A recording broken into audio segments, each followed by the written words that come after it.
Hi friends, welcome back. நினைத்தாலே முக்தி தரும் திருவண்ணாமலையில் தீப திருவிழா கோலாகலமாக நடைபெறுமான்றதே இன்றைக்கி ரொம்ப டவுட்டாக இருக்குங்க.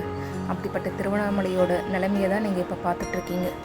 ஆன்மீகத்திலும் வரலாற்றிலும் புகழ்பெற்ற இடம் தாங்க நம்ம திருவண்ணாமலை. சிவபெருமானின் பஞ்சபூத ஸ்தலங்களில் அக்னிஸ்தலம்னு அறியப்படுற நம்ம திருவண்ணாமலை இப்போ இருக்க நிலைமையை நீங்கள் பார்த்துட்ருக்கீங்க.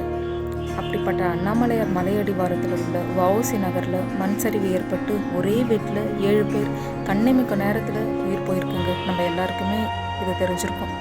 தமிழ்நாட்டில் வடபகுதியில் பாதிப்பை ஏற்படுத்திய நம்ம பெஞ்சல் புயல் நம்ம திருவண்ணாமலை மாவட்டத்தையும் விட்டு வைக்கல. அன்னைக்கு வந்த கனமழையினால் மலை சரிவில் வெள்ளம் ஓடி இருக்கு.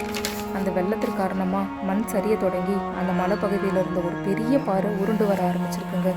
பல ஆண்டுகளாக ஒரே இடத்துல நின்று பல புயல்களையும் பல கனமழைகளையும் சாட்சியாக இருந்த அந்த பாறை சில நொடியில் 5 சிறுவர்கள் உட்பட 7 பேர் உயிரை பலி வாங்கியிருக்குங்க. மகாதீப கொப்பரை கொண்டு செல்கிற பாதையிலையும் இப்போ மண் சரிவு இருக்கிறதா ஃபாரஸ்ட் டிபார்ட்மெண்ட் நேற்று அறிக்கை கொடுத்துருக்காங்க. 30 வருஷமாக நாங்கள் இந்த ஊரில் தாங்க இருக்கோம். இது மாதிரி ஒரு சம்பவத்தை நாங்கள் பார்த்ததே கிடையாது. மலையேற முக்கிய வழிகளான கந்தாசிரமம் பாதை, முளைப்பால் தீர்த்த பாதை, அரைமலை பாதை, இப்படி எல்லா பாதையிலையும் மண் சரிவு ஏற்பட்டிருக்கு. மண் சரிவு மட்டும் இல்லைங்க, அங்கே எல்லா இடத்துலையும் புதைக்குழி போல் இருக்குன்னு சொல்லிட்டு ஃபாரஸ்ட் டிபார்ட்மெண்ட் சொல்லியிருக்காங்க.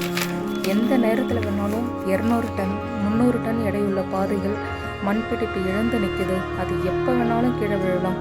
அது எப்போ விழுன்னே தெரியாத நிலைமையில் இருக்குது. அடுத்த மழைக்கெல்லாம் தாங்குமா அப்படின்னு தெரியலைங்க.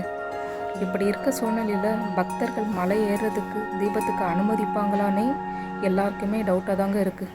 நினைத்தாலே முக்தி தரும் திருவண்ணாமலைக்கு இந்த ஒரு நிலைமையா? இது ஒரு சோதனை காலம் போலங்க. இந்த பேரழிவு எதனால் நடந்திருக்குன்னு நீங்கள் நினைக்கிறீங்க? அந்த கமெண்ட் செக்ஷனில் சொல்லுங்கள். மக்கள் நாங்கள் எல்லாருமே பயத்தில் தாங்க இருக்கோம். அண்ணாமலையார் தான் இதுக்கு பதில் சொல்லணும்.